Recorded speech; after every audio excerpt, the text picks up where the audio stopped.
Hi friends, welcome to my channel Sundari creatives. இன்றைக்கி இந்த வீடியோவில் நம்ம next class back chain stitch பார்க்க போகிறோம். ஆரி கிளாஸில் இதுக்கு நான் சில்க் த்ரெட் எடுத்து டபுள் ஸ்டன்ஸ் எடுத்திருக்கேன்.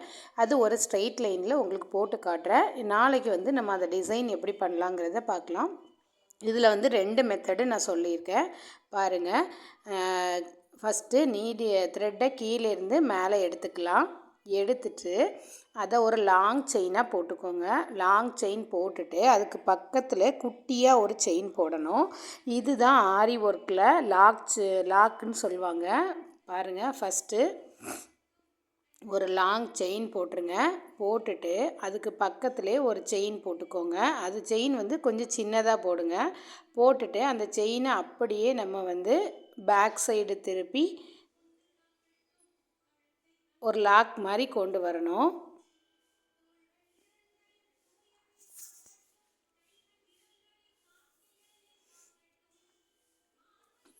ரொம்ப சிம்பிளான ஸ்டிச்சு பாருங்கள். அது எனக்கு லாக் சிங்கிள் லைனில் விழுந்துச்சு, அதனால் நான் எடுத்துகிட்டு திருப்பி உங்களுக்கு போடுறேன். கீழேருந்து த்ரெட்டை மேலே ஃபஸ்ட்டு எடுத்துக்கோங்க. எடுத்துட்டு அந்த எடுத்த செயினை அந்த த்ரெட்டை லாங்காக போட்டுக்கோங்க. லாங்காக போட்டுட்டு அதுக்கு பக்கத்தில் குட்டியாக ஒரு செயின் போடுங்க. செயின் போட்டுட்டு அந்த நீடில் பேக் சைடு திரும்பி இருக்கும். ஏற்கனவே போட்ட செயினுக்கு உள்பக்கமாக ஒரு செயின் கொடுத்து அதை திருப்பி ஃப்ரண்ட் சைடு கொண்டு வரணும். இப்படி நம்ம ஸ்டிச் பண்ணும்போது என்னென்னா, சென்டரில் ஒரு லாக் மாதிரி ஒரு முடிச்சு மாதிரி வரும். இதை நம்ம நாட்டட் ஸ்டிச்சுன்னு சொல்லுவாங்க. Back stitch and knotted stitch, அதாவது ஒரு நாட் மாதிரி அதில் விழுந்திருக்கும். பாருங்கள், இது போட்டு முடித்த பிறகு உங்களுக்கு அந்த இது தெரியும். நான் இதுக்கப்புறம் ஜரிலையும் உங்களுக்கு போட்டு காட்டுறேன். அது இதை விடவே நல்லா உங்களுக்கு தெரியும். பாருங்கள், ஒரு லாங் செயின் எடுத்துட்டு அதுக்கு பக்கத்துலேயே குட்டியாக ஒரு செயின் எடுத்துக்கோங்க. குட்டியாக செயின் எடுக்கும்போது அது ஆட்டோமேட்டிக்காக அந்த லாங் செயின் லாக் ஆயிரும். அப்படி அந்த சின்ன செயின் எடுத்ததுக்கப்புறம் நீடியில் அப்படியே பேக் சைடு கொண்டு வாங்க. கொண்டு ஏற்கனவே ஒரு செயின் போட்டிருக்கோம் பார்த்திங்களா லாங்காக, அந்த செயினுக்கு மிடில் பார்ட்லேருந்தோ அல்லது கொஞ்சம் பக்கத்தில் ஒரு செயின் எடுத்து அதை அப்புறம் திருப்பி லாங்காக கொண்டு வரணும். இதே சேம் மெத்தடு தான். நான் சொல்கிறது உங்களுக்கு கிளியராக தெரியலன்னா கொஞ்சம் ஜூம் பண்ணி பாருங்கள். ஏதாவது டவுட் இருந்தாலும் கண்டிப்பாக கேளுங்க, நான் சொல்கிறேன். உங்களுக்கு இது சில்க் த்ரெட்டை விட ஜரியில் உங்களுக்கு போடும்போது இன்னுமே கிளியராக புரியும். பாருங்கள், இதெல்லாம் எதில் யூஸ் பண்ணலாம் அப்படின்னா நெக்லைனுக்கு யூஸ் பண்ணலாம். இப்போ ப்ளைன் குர்தி இருக்குதுன்னா அதில் நான் சொல்கிற மெத்தடு படி போடலாம். நான் சக்கரி வச்சு பீடு வச்செல்லாம் அந்த ஒர்க்கை பண்ணி காமிச்சிருக்கேன், இந்த பேக் செயின் ஸ்டிச்சை. அப்படி பண்ணும்போது உங்களுக்கு இன்னுமே அது சூப்பராக இருக்கும். ரொம்ப ஈஸியான ஸ்டிச்சு தான். வெறும் செயின் ஸ்டிச் மட்டும்தான்.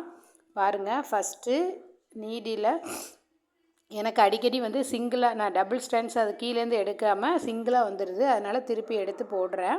நீங்கள் ஸ்டிச் பண்ணும்போது அதையும் கவனிச்சுக்கோங்க. நம்ம கீழேருந்து நீடியில் மேலே த்ரெட்டை மேலே எடுக்கும் பொழுது அது நமக்கு கரெக்டாக ரெண்டும் வருதாங்கிறத பார்த்துக்கோங்க. அப்புறம் லைட்டாக ஹேண்டில் பண்ணுங்கள். அப்போ இல்லைன்னா ரொம்ப கை வலிக்கிற மாதிரி ஆயிரும். அந்த மாதிரி பார்த்து மெதுவாக ஹேண்டில் பண்ணுங்கள். லாங் செயின் ஃபஸ்ட்டு போடுறோம். அதுக்கு பக்கத்துலேயே குட்டியாக ஒரு செயின் போட்டுக்கோங்க. போட்டுட்டு அந்த நீடியில் அப்படியே பேக் சைடு ஏற்கனவே போட்டிருக்கோம்ல அந்த செயினுக்கு மிடில்லேருந்து ஒரு செயின் எடுத்து அடுத்தால லாங் செயினாக கொண்டு வரணும். இதே மெத்தடு தான். உங்களுக்கு நான் செயின் போட்டிருக்கிறதுக்கு பக்கத்தில் ஒவ்வொரு நாட் தெரியுது பாருங்கள். இதுதான் பேக் ஸ்ட்ரெயின் ஸ்டிச்சு. ஏற்கனவே போட்ட ஸ்டிச்சுக்கு சென்டரில் இருந்தோ அல்லது கொஞ்சம் தள்ளி பக்கத்தில் இருந்தோ நான் ஒரு செயின் எடுத்து அடுத்தால நம்ம போட்ட செயினில் போட்டுட்டு அதுக்கப்புறம் அது பேக் கொண்டு திருப்பி நம்ம ஃப்ரெண்டு கொண்டு வரோம். இதே ஃபார்மேட்டில் தான் நம்ம எல்லா ஸ்டிச்சும் பண்ணுவோம். பாருங்கள், ரொம்ப ஈஸியான ஒரு ஸ்டிச்சு தான். நம்ம போட நமக்கு வந்துடும். தொடர்ந்து ஒரு வாரம் மட்டும் நீங்கள் செயினே நல்லா போட்டு பார்த்தீங்கன்னா கண்டிப்பாக வந்துடும்.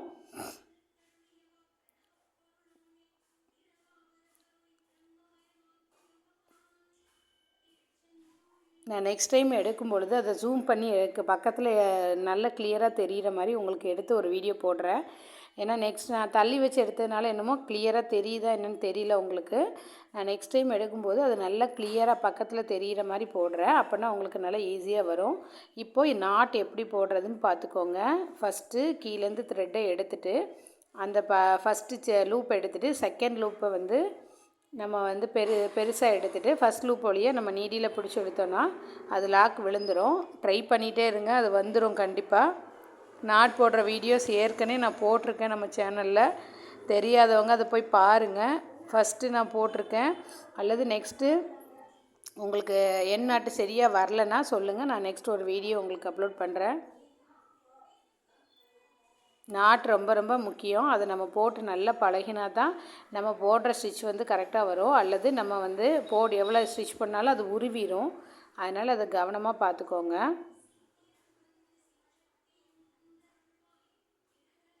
இப்போ நம்ம இதை போட்டு முடித்தாச்சு. இப்போ சென்டரில் உங்களுக்கு இதில் கிளியராக தெரியுதா என்னன்னு தெரில, சென்டரில் ஒவ்வொரு புள்ளி வச்ச மாதிரி நாட் வந்து விழுந்திருக்கும். இப்போ நான் அது ஜரியில் இதே ஸ்டிச்சை நான் ஜரியிலையும் உங்களுக்கு போட்டு காட்டுறேன் பாருங்கள். அப்போது உங்களுக்கு அதில் நல்ல ஜரி வந்து நம்ம சிங்கிள் லைன் எடுக்கும் பொழுது உங்களுக்கு கிளியராக புரியும். பாருங்கள், ஃபஸ்ட்டு கீழேருந்து ஜரி ஒரு லைன் சிங்கிள் லைன் தான் எடுக்கணும், டபுள் எடுக்கக்கூடாது. ஒரு லாங் செயின் எடுத்துகிட்டு அதுக்கு பக்கத்தில் குட்டியாக ஒரு செயின் எடுத்துடுங்க. செயின் எடுக்கும் பொழுது நம்மளோட நீடில் ஹூக் வந்து பேக் சைடு திரும்பி இருக்கும். அதை அப்படியே ஏற்கனவே போட்ட செயினுக்கு உள்பக்கமாக கொடுத்து ஒரு செயின் எடுக்கணும். செயின் போட்டுட்டு லாக் பண்ணிவிட்டு அதை அப்படியே நம்ம போட்ட செயினுக்கு சென்டர்லேருந்து ஒரு செயின் எடுத்து அதை நீங்கள் லாங்காக கொண்டு வாங்க. அவ்வளோதான் பேக் செயின் ஸ்டிச்சு. ரொம்ப ரொம்ப ஈஸி. இங்கே பாருங்கள், லாங் செயின் போட்டிருக்கேன், அது பக்கத்துலேயே ஒரு செயின் போட்டேன் குட்டியாக. அந்த செயினை எடுத்த லூப்பை ஏற்கனவே நம்ம லாங் செயின் போட்டோம் பார்த்திங்களா, அந்த செயினுக்கு உள்பக்கமாக நம்ம வந்து செயின் போட்டு அது லாங்காக கொண்டு வரோம். வெளியில் போட்ட செயினுக்கு பின்னாடி கொண்டு வரோம். முதல்ல ஒரு செயின் போட்டு லாக் பண்ணிடணும். அதுக்கப்புறம் அந்த லாக் பண்ணதை அப்படியே நம்ம போட்ட லாங் செயினுக்கு சென்டரில் பேக் சைடில் கொண்டு வந்து திருப்பி ஃப்ரண்ட்டு கொண்டு போகணும். அவ்வளோதான், ஈஸியாக இருக்கும். சொல்கிறது புரியும்னு நினைக்கிறேன். இல்லைன்னா கேளுங்க, நான் கண்டிப்பாக அது கிளியராக சொல்கிறேன். ஒரு லாங் செயின், அதுக்கு பக்கத்துலேயே குட்டியாக ஒரு செயின் போட்டுக்கோங்க. அதுலேருந்து எடுக்கிற லூப்பை ஏற்கனவே போட்ட செயினுக்கு மிடிலில் வந்து ஸ்டிச் பண்ணி ஒரு லூப்பை எடுத்து அதை நெக்ஸ்ட்டு லாங் செயினாக கொண்டு வர்றோம். பாருங்கள், லாக் செயின் போட்டாச்சு. அந்த லாக் போட்டதுக்கப்புறமா ஏற்கனவே போட்ட செயினை நம்ம வந்து சென்டரில் பஞ்ச் பண்ணி அடுத்தால ஒரு செயின் எடுத்து அது லாங்காக கொண்டு வரணும். ரொம்ப ரொம்ப ஈஸியாக இருக்கும் இந்த ஸ்டிச்சு. ட்ரை பண்ணி பாருங்கள். தெரியலைன்னா கொஞ்சம் ஜூம் பண்ணிக்கோங்க. லாங் செயின், அதுக்கு பக்கத்துலேயே குட்டியாக ஒரு செயின், அதை அப்படியே பேக் சைடு கொண்டு வந்து அந்த போட்ட செயினுக்கு சென்டரில் ஒரு செயின் எடுத்து அதை ஃப்ரண்ட் சைடு கொண்டு வந்துடுங்க. ரொம்ப ரொம்ப ஈஸி. ஜரியில் உங்களுக்கு ஈஸியாக வந்துடும். சில்க் த்ரெட் மட்டும் போடும்போது கொஞ்சம் மெதுவாக பொறுமையாக அது சிக்கு விழாமல் ரொம்ப டைட்டாக பிடிக்காமல் பார்த்து போடுங்க. இப்போ பார்த்திங்கன்னா நல்லா ஜூம் பண்ணி பார்த்திங்கன்னா தெரியும், ஒவ்வொரு இடத்துலையும் ஒரு குட்டி குட்டி நாட் வந்திருக்கு நமக்கு. இதுதான் நாட்டட் ஸ்டிச்சு. அப்புறம் பேக் ஸ்டிச்சு, அதாவது ஏற்கனவே போட்ட ஸ்டிச்சில் நம்ம ஒரு லாங் செயின் போட்டு ஒரு லாக் போட்டுட்டு அந்த செயினை ஃப்ரண்ட்டில் உள்ளதை பேக் சைடு கொண்டு வந்து அந்த போட்ட செயினுக்கு உள்ளே ஒரு செயின் எடுத்து அதை லாங்காக கொண்டு வருவோம். அதாவது போட்ட செயினுக்கு பேக் சைடு போட்டு நம்ம எடுத்துகிட்டு வருவோம். இதுதான் பேக் செயின் ஸ்டிச்சு. ரொம்ப ரொம்ப ஈஸியாக இருக்கும். பாருங்கள், இப்போ நான் இதில் வந்து என்ன பண்ணியிருக்கேன்னா ஒரு டிசைன் மாதிரி, இது நம்ம ப்ளைனாகவும் நெக்லைனு கொடுக்கலாம். அப்படி இல்லைன்னா இப்போ நான் போடுறேன் பாருங்கள் மெத்தடு. இது ஸ்டிச்சு சக்கரி, டியூப் பீடு எது வேணாலும் நீங்கள் டியூப் பீடு குட்டி குட்டி கட் பீடு இருக்குல்ல, அதை வச்சு கூட நீங்கள் ஸ்டிச் பண்ணலாம். இதுலேயுமே 2 மெத்தட் இருக்குது. பாருங்கள், கீழேருந்து த்ரெட்டை மேலே எடுக்கிறோம். மேலே எடுத்துகிட்டு லாங்காக ஒரு செயின் போடுறோம். அதுக்கு பக்கத்துலேயே குட்டியாக ஒரு லாக் செயின், அதாவது குட்டி செயின் போட்டுக்கோங்க. போட்டுட்டு அதை த்ரெட்டை மேலே எடுத்து வச்சுக்கோங்க. எடுத்துகிட்டு இப்போ நம்ம என்ன பண்ணுவோம், பேக் செயின் ஸ்டிச்சுனா ஏற்கனவே லாங்காக போட்ட செயினுக்கு சென்டரில் பஞ்ச் பண்ணி நம்ம ஃப்ரண்ட்டில் கொண்டு வருவோம் லூப் எடுத்து. இதில் நான் என்ன பண்ணுறேன் பாருங்கள், லாங் செயின் போட்டு குட்டியை லாக் பண்ணிவிட்டு அந்த லூப்பு மேலே எடுத்துருக்கேன் பாருங்கள். அந்த லூப்புக்குள்ளே இப்போ நான் சக்கரியை போடுறேன். போட்டுட்டு அதுக்கப்புறமா நம்ம பேக் ஸ்டிச் கொடுக்குறோம். ஏற்கனவே லாங் செயின் போட்டதுக்கு உள்பக்கமாக ஒரு செயின் எடுத்து அதை நம்ம வந்து ஃப்ரண்ட் சைடில் கொண்டு வரோம். இப்படி கொண்டு வரும்போது பார்த்தீங்கன்னா, நீங்கள் டைரெக்டாக கொண்டு வரும்போது அந்த சக்கரிக்கு மேலே ஸ்டிச் வரும். அதனால் நான் என்ன பண்ணியிருக்கேன் பாருங்கள், எனக்கு அது உருகிட்டு திருப்பிட்டு எடுத்து போடுறேன். லாங் செயின் எடுத்துக்கோங்க. எடுத்துட்டு அதை லாங்காகவே போட்டுக்கோங்க. அப்புறம் ஒரு குட்டி செயின் போட்டுட்டு அதை இப்போ பேக்கில் கொண்டு வந்து ஃப்ரண்ட்டுக்கு எடுத்துகிட்டு போவோம். அதுக்கு பதிலாக நான் என்ன பண்ணியிருக்கேன்னா, இந்த சக்கரியை அதில் போடுறேன். போட்டுட்டு அதை பின்பக்கமாக கொண்டு வரேன். பேக் ஸ்டிச் நம்ம பின்னாடி எடுக்கணும்ல, அந்த பேக் ஸ்டிச்சை எடுத்து அப்படியே நம்ம மேலே கொண்டு வந்தோன்னா சக்கரிக்கு மேலே ஸ்டிச் வரும். அதனால் நான் என்ன பண்ணியிருக்கேன் அப்படின்னா, அந்த சக்கரிக்கு உள்ளேயே இன்னொரு ஸ்டிச்சும் கொடுக்குறேன் பாருங்கள். பேக்கில் போய் ஒரு லூப் செயினை எடுத்துட்டு அதுக்கப்புறம் அந்த செயினை நான் சக்கரிக்குள்ளே கொடுத்து ஸ்டிச் கொடுக்கும் பொழுது அது உள்ளேயே நமக்கு வந்து நீட்டாக லாக் ஆயிரும். அந்த சக்கரி வந்து மூவ் ஆகாது. அதுக்கப்புறம் நம்ம லாங் செயின் எடுத்துக்கலாம். இது போடுறது கொஞ்சம் கஷ்டமாக இருக்கும், ஏன்னா சக்கரியிலே நம்ம 2 ஸ்டிச் கொடுக்குற மாதிரி இருக்கும். அது மட்டும் பார்த்துக்கோங்க. ஃபஸ்ட்டு ஒரு லாங் லூப் எடுத்து லாங்காக எடுத்து செயின் போட்டுக்கோங்க. அதுக்கு பக்கத்துலேயே குட்டியாக ஒரு செயின் போட்டுட்டு அதுக்கப்புறம் சுகர் பீடோ அல்லது 3mm பீடு இந்த மாதிரி சக்கரி எது வேணாலும் போட்டுக்கலாம் பாருங்கள். போட்டுட்டு நம்ம இப்போ பேக்கு திருப்பி அப்படியே நீடியில் பேக் சைடு திருப்பி ஏற்கனவே போட்ட செயினுக்கு சென்டர்லேருந்தோ இல்லை கொஞ்சம் பக்கத்தில் எடுத்து ஒரு லூப் எடுத்துக்கோங்க. கீழே நீடியில் பஞ்ச் பண்ணி ஒரு செயின் எடுத்துகிட்டு அந்த செயினை கொண்டு வந்து இந்த சக்கரிக்குள்ளேயே லாக் பண்ணிடுங்க. செயின் போட்டு லாக் பண்ணிவிட்டு அதுக்கப்புறம் லாங்காக கொண்டு வாங்க. இதே ப்ராசஸ் தான் லாங் செயின், ஒரு குட்டி செயின், அதுக்கப்புறம் ஒரு சக்கரி போடுங்க. போட்டுட்டு அதை அப்படியே நீடியில் திருப்பி ஏற்கனவே போட்ட செயினுக்கு சென்டரில் ஒரு செயின் எடுத்து அதை லாக் பண்ணிடுங்க. இந்த மாதிரி பண்ணிங்கன்னா ஒரு டிசைன் சென்டரில் ஒரு ஸ்டோன் மாதிரி அந்த மாதிரி நமக்கு வரும். பார்க்குறதுக்கு அழகாக இருக்கும். இது நீங்கள் நெக்லைன்லலாம் நம்ம யூஸ் பண்ணலாம். ட்ரை பண்ணி பாருங்கள். இதை முடிச்சுட்டு நெக்ஸ்ட்டு இதே மெத்தடில் தான் நான் நெக்ஸ்ட்டும் பண்ணியிருக்கேன். அது என்னென்னா, நம்ம லாக் வந்து நான் மேலே வழியாகவும் போட்டிருக்கேன். இதை ஃபுல்லாக முடிச்சுட்டு உங்களுக்கு அதில் காட்டுறேன் பாருங்கள்.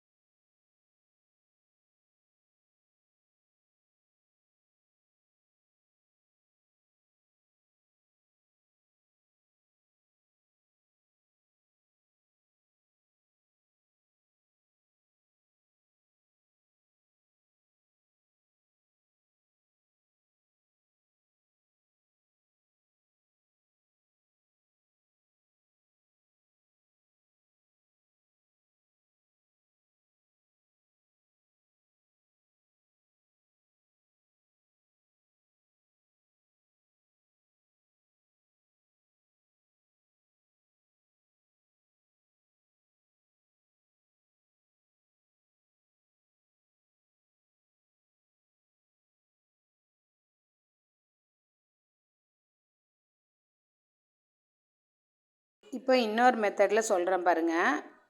அப்படியும் பண்ணலாம். லாங் செயின் ஃபஸ்ட் எடுக்கிறோம்.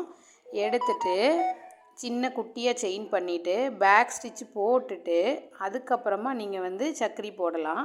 அப்போ முதல்ல போட்டது என்னென்னா, லாங் செயின் போட்டு லாக் போட்டுட்டு அடுத்த உடனேயே நம்ம சக்கரி போட்டதுக்கப்புறம் தான் பேக்கில் கொண்டு வந்தோம். இது வந்து பேக் ஸ்டிச் போட்டுட்டு லாக் போடும்போது நீங்கள் வந்து சக்கரி போடுங்க. இப்படியும் பண்ணலாம், அப்படியும் பண்ணலாம். நேராக ஒரு செயின் போடுங்க. செயின் போட்டுட்டு அதுக்கு பக்கத்துலேயே குட்டியாக ஒரு செயின் போடுங்க. குட்டியாக ஒரு செயின் போட்டுட்டு அதை அப்படியே இந்த நீடியில் திருப்பி பேக் சைடு கொண்டு வாங்க. பேக் சைடு கொண்டு வந்து நான் இது வந்து ஃபஸ்ட்டு மெத்தடில் போடுறேன் பாருங்கள். சக்கரியை குட்டி செயின் போட்டதுக்கப்புறமே சக்கரி போட்டு அதுக்கப்புறம் பேக் ஸ்டிச் கொடுக்குறேன். நெக்ஸ்ட்டு நான் சொல்கிறேன் பாருங்கள். இந்த சக்கரிக்குள்ளேயே நீங்கள் இன்னொரு ஸ்டிச் கொடுத்தீங்கன்னா அது லாக் நிற்கும், இல்லது கொஞ்சம் அது கலண்ட மாதிரி இருக்கும், பார்த்துக்கோங்க. லாங் செயின், குட்டி ஒரு லாக்கு, இந்த ரெண்டும் பண்ணும்போது கொஞ்சம் டைட்டாக இருக்கும் நமக்கு. அதாவது ஏன்னா 2 தடவை நம்ம அதிலே ஸ்டிச் கொடுக்குறோம் பார்த்திங்களா, அப்படிங்கும்போது டைட்டாக இருக்கும். இப்போ பாருங்கள், நான் வந்து பீடு கொடுக்குறேன். இந்த பீடு கொடுத்துட்டு நான் பேக் ஸ்டிச் கொடுக்கும்போது என்ன ஆகுதுன்னா அந்த பீடுக்கு மேலே வழியாக ஸ்டிச் வருது. இப்போ சக்கரினா அந்த ஷேப் வந்து கொஞ்சம் பெருசாக இருக்கும், அந்த ஹோல்ஸில் நம்ம வந்து ஸ்டிச் பண்ண ஈஸியாக இருக்கும். ஆனால் இந்த பீடில் நம்ம அப்படி பண்ண முடியாது. எப்படி, அதுக்கு என்ன மெத்தடுனா, பீடு ஸ்டிச் பண்ணும்போது நீங்கள் என்ன பண்ணுங்கள், லாங் செயின் எடுங்க. ஃபஸ்ட்டு பாருங்கள், நான் இப்போ சொல்லிடுறேன் அதை எப்படின்ட்டு. ஒரு லாங் செயின் எடுக்கிறோமா, எடுத்து அதுக்கு பக்கத்துலேயே குட்டியாக ஒரு லாக் போடணும். போட்டுட்டு அப்படியே அதை பேக் சைடு கொண்டு வந்து ஏற்கனவே போட்ட செயினுக்கு இடையிலேருந்து ஒரு செயின் எடுங்க. எடுத்துகிட்டு நம்ம லாங் செயின் போடுறதுக்கு முன்னாடி இப்போ நீங்கள் பீடை கொடுத்தீங்கன்னா அது கரெக்டாக இருக்கும். சக்கரி போடும்போது 2 மெத்தட்லேயும் பண்ணலாம். நம்ம ஒரு செயின் போட்டு லாக் போட்டுட்டு சக்கரியும் போடலாம், அல்லது பேக் ஸ்டிச்சு கொண்டு வந்துட்டும் போடலாம். அது 2 மெத்தட்லேயும் சக்கரி பண்ண முடியும். ஆனால் இந்த பீடு ஸ்டிச் பண்ணும்போது நீங்கள் லாக் ஸ்டிச் போட்டுட்டு பேக் ஸ்டிச் கொடுத்ததுக்கு அப்புறமா தான் நீங்கள் பீடை கொறுக்கணும். அப்படி இல்லைன்னா அந்த பீடுக்கு மேலே த்ரெட்டு வர மாதிரி இருக்கும். நான் சொல்கிறது புரியும்னு நினைக்கிறேன். அப்படி இல்லைன்னா கண்டிப்பாக கமெண்டில் கேளுங்க, நான் திருப்பி எக்ஸ்பிளைன் பண்ணுறேன். நாளைக்கு ஒரு டிசைன் போடுறேன் கண்டிப்பாக. அந்த டிசைனில் போடும்போது உங்களுக்கு இன்னுமே கிளியராக அதில் தெரிகிற மாதிரி நான் வந்து வீடியோ போடுறேன். ஏதாவது டவுட் இருந்தாலும் கேளுங்க. நான் ஆல்ரெடி சொன்னது தான், நான் வந்து போட்டு ரொம்ப நாள் ஆச்சு, ஒரு 4-5 வருஷத்துக்கு மேலே ஆச்சு. ஆனால் இப்போ நேற்றுக்கு இன்றைக்கி போடும்போது எனக்கு கொஞ்சம் ஸ்மூத்தாக இருக்க மாதிரி இருக்குது. இன்னும் ஒரு 4 வீடியோ போடும்போது எனக்கு கரெக்டாகிடும். நீங்கள் முதல்ல பழகும்போதே இந்த சில்க் த்ரெட்லேருந்து பழகுங்க, அப்போ தான் நமக்கு அது கரெக்டாக வரும். ஜரி வந்து ரொம்ப ஈஸியாக நம்ம போட்டுடலாம், ஆனால் சில்க் த்ரெட் போடுறது கொஞ்சம் கஷ்டம். பார்த்து கவனமாக கொஞ்சம் மெதுவாக போட்டிங்கன்னா எனக்கு கரெக்டாக வந்துடும். இப்போ பாருங்கள், நான் லாங் செயின் குட்டி லாக் போட்டுட்டு பேக் ஸ்டிச் கொண்டு வந்ததுக்கு அப்புறமா நான் பீடை கொறுக்கிறேன். இப்படி கொறுத்தா மட்டும்தான் பீடு ஸ்டிச் கொடுக்க முடியும். சக்கரி வந்து எப்படி வேணாலும் கொடுத்துக்கலாம். இந்த பீட் ஸ்டிச்சுக்கு நீங்கள் பேக் ஸ்டிச் கொடுத்ததுக்கு அப்புறமா ஒரு குட்டி லாக் கொடுத்துக்கோங்க. பாருங்கள், இப்போ நான் பேக் ஸ்டிச் கொடுத்துட்டு டைரெக்டாக நம்ம லாங் செயின் போனோம் அப்படின்னா அந்த பீடு அங்கேயும் இங்கேயும் மூவ் ஆகிட்டே இருக்கும். அதனால் பீடு கொறுத்ததுக்கு அப்புறமா குட்டியாக ஒரு லாக் அகைன் போட்டுக்கோங்க. போட்டுட்டு அதுக்கப்புறமா நீங்கள் லாங்காக போங்க. எந்த ஒரு செயின் போட்டாலும் லாங் செயின் போடும்போது நீங்கள் குட்டியாக ஒரு லாக் போடணும், அப்போ தான் அது கரெக்டாக இருக்கும். இப்போ பாருங்கள், லாங் செயின் போட்டு குட்டி லாக்கும் போட்டு நான் பேக் ஸ்டிச்சும் கொடுத்துட்டு நெக்ஸ்ட்டு நான் வந்து ஒரு சின்ன சக்கரியும் போட்டு காமிக்கிறேன் பாருங்கள். கொடுத்துட்டு அதுக்கு பக்கத்துலேயே ஒரு லாக் போட்டுருங்க. அப்படி போட்டால் தான் அது மூவ் ஆகாமல் இருக்கும். அதனால தான் இப்போ ஒரு லாங் செயின், ஒரு ஷார்ட் செயின், அந்த நீடியில் அப்படியே பேக் சைடு கொண்டு வந்து ஒரு ஏற்கனவே போட்ட செயினுக்கு சென்டர்லேருந்து ஒரு செயின் எடுத்துருங்க. எடுத்ததுக்கு அப்புறமா நம்ம சக்கரையோ பீடோ எது வேணுமோ நீங்கள் அதில் போட்டுக்கலாம். இப்போ நான் சக்கரை ஸ்டிச் பண்ணியிருக்கேன் பார்த்தீங்களா, அதில் நீங்கள் வந்து ஜர்கான் ஸ்டோனும் ஒட்டிக்கலாம். அந்த மாதிரி ஒட்டினீங்கன்னா இன்னுமே ஹைலைட்டாக தெரியும். ட்ரை பண்ணி பாருங்கள். ஏதாவது டவுட் இருந்தால் கண்டிப்பாக கேளுங்க. நம்ம தொடர்ந்து வீடியோ போடும்போது அது நம்ம கரெக்ட் பண்ணிடலாம், கரெக்டாக வந்துடும். இப்போ இது லாக் போட்டு கம்ப்ளீட் பண்ணிடலாம். நம்ம கொஞ்சம் பேக் ஸ்டிச் கொடுத்ததில் வந்து கரெக்டாக டைட்டாக இருக்கும். பேக் ஸ்டிச் கொடுத்துட்டு பண்ணும்போது கொஞ்சம் லூஸான மாதிரி இருக்கும் சக்கரி, அதை பார்த்துக்கோங்க. 2 ஸ்டிச் ஆயிடுது. அதனால் பார்த்து அந்த சக்கரி கொடுக்கும்போது 2 ஸ்டிச் கொடுத்துக்கோங்க. லாக் வந்து சக்கரிக்குள்ளே கொடுத்திங்கன்னா நீட்டாக இருக்கும். டைட்டாக இருக்குது பாருங்கள். இதை ட்ரை பண்ணி பாருங்கள். நெக்ஸ்ட் வீடியோ டிசைன் பார்க்கலாம். தேங்க்யூ, கீப் வாட்சிங்.